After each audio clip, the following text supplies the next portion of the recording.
Хоёр ч үзэгсэлэнтэй бүсгүй гараасаа гүйлгсэн толгоосойтой төгөлдөр бодлооны эзэн бүтлгүүн нэгэнч сайхан сэтгэлтэй санчир хүүхэмсэг цэрэн далай нарын адал явдлыг бүх насны үзэгчид анги алгасалгүй шимтэн үзсэн гэхэд хэлсдэггүй.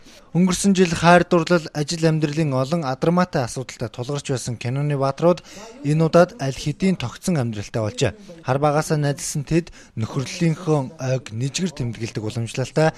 Харин энэ удаад 22 жилийнхээ ойг тэд ямар адал явдалтай учрахыг гурван найз яасан байх нь бүрэн хэмжээний уран сайхны нийтмийн кинонд харуулах нэ.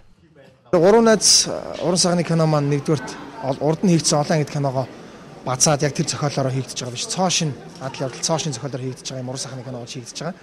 За тэгээд дээрэс нь бид нар энэхүү киногоороо үзэгчтэй залуучуудаа ер нь нөхөрлийн үнцэн гэдэг юу юм бэ? Найз нөхөр гэдэг ямар байх ёстой юм бэ те?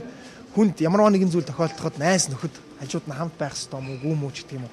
Маш олон зүйлийг ухааруулахыг зорж энэхүү киногоо хийсэн. Нэг ангийн хувьд бол маш их хүлээлт үүссэн байна гэдгийг ойлгосон. Тэгээд бид нэр өнгөрсөн 1 сараас ахуулаад кино зохиол руу ороод, зураг авалт руу ороод ингээд өнөөдөр 4 сарын 22-ны өдөр үзэгчдээ одоо ингээд хүртээгээд бэлэн болчихсон байж байна.